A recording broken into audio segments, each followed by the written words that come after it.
പല ഇടത് നേതാക്കളും പറഞ്ഞത് RMP അപ്രസക്തമായിക്കൊണ്ടിരിക്കുകയാണ് എന്നുള്ളതാണ്. അവർക്കുള്ളൊരു മറുപടി കൂടിയാണോ ഈ വിജയം? അവരെ കണ്ണു തുറന്നൊന്ന് കാണട്ടെ. ഒഞ്ചിയത്തെയും പരിസര പ്രദേശങ്ങളിലും മറ്റെല്ലായിടത്തും ഒന്ന് കണ്ണു തുറന്ന് കാണാൻ CPM നേതാക്കന്മാരെ ക്ഷണിക്കുകയാണ് ഞങ്ങൾ. KK രമയാണ് നമുക്കിപ്പം ഇപ്പോൾ ചേരുന്നത്.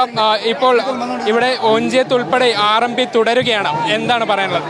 അതിശക്തമായ തിരിച്ചുവരവല്ല, മുന്നേറ്റമാണ് ഉണ്ടായിരിക്കുന്നത്. ഇത് RMP അവസാനിച്ചു എന്നാണ് പല ഘട്ടങ്ങളിലും CPM പറഞ്ഞുകൊണ്ടിരുന്നത്. പല സ്ഥലത്തും ഞങ്ങൾ അതിശക്തമായ തിരിച്ചുവരവ് നടത്തിയിട്ടുണ്ട്. ഇവിടെ ജനകീയ മുന്നണി എന്ന നിലയ്ക്കാണ് ഒഞ്ചിയത്ത് ഉൾപ്പെടെ വരച്ചത്. ഒഞ്ചിയത്ത് 12 സീറ്റ് നേടി ഞങ്ങൾ കൂടുതൽ ശക്തരായി മുന്നോട്ട് വന്നു.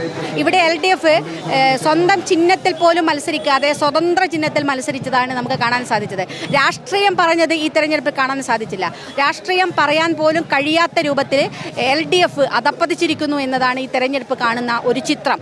അതുകൊണ്ട് അതൊക്കെ ജനത്തിന് വലിയ തിരിച്ചടി ഉണ്ടാക്കിയിരിക്കുകയാണ്. LDFന് പല ഭാഗത്തും വലിയ തിരിച്ചടി ഏറ്റിട്ടുണ്ട്. ഇതെന്താണ് പറഞ്ഞു വെക്കുന്നത്? ശക്തമായ ഭരണവിരുദ്ധ വികാരം. ഞങ്ങൾ തുടക്കത്തിലേ പറഞ്ഞതാണ്, ഈ ഭരണത്തിനെതിരെ ജനം പ്രതികരിച്ചു തുടങ്ങിയിരിക്കുന്നു.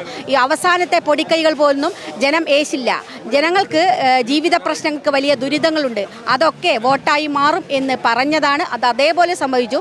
അതിശക്തമായ ഭരണവിരുദ്ധ വികാരമാണ് കേരളത്തിൽ ഉടനീളമുള്ളത്. പല ഇടത് നേതാക്കളും പറഞ്ഞത് RMP അപ്രസക്തമായിക്കൊണ്ടിരിക്കുകയാണ് എന്നുള്ളതാണ്. അവർക്കുള്ളൊരു മറുപടി കൂടിയാണോ ഈ വിജയം? അവരെ കണ്ണു തുറന്നൊന്ന് കാണട്ടെ. ഒഞ്ചിയത്തെയും പരിസര പ്രദേശങ്ങളിലും മറ്റെല്ലായിടത്തും ഒന്ന് കണ്ണു തുറന്ന് കാണാൻ CPM നേതാക്കന്മാരെ ക്ഷണിക്കുകയാണ് ഞങ്ങൾ. ഇവിടെ TPക്ക് വേണ്ടിയുള്ള ഒരു നേട്ടം കൂടിയാണ്, TPക്ക് വേണ്ടിയുള്ള ഒരു വിജയം കൂടിയാണ്. അതെ, TPക്ക് വേണ്ടിയുള്ള വിജയം കൂടിയാണ്. ഇവിടെ വടകര ബ്ലോക്ക് പഞ്ചായത്ത് പ്രസിഡന്റ് സ്ഥാനം ഇവിടെ തോറ്റു, അവിടെ RMP പിടിച്ചെടുത്തു.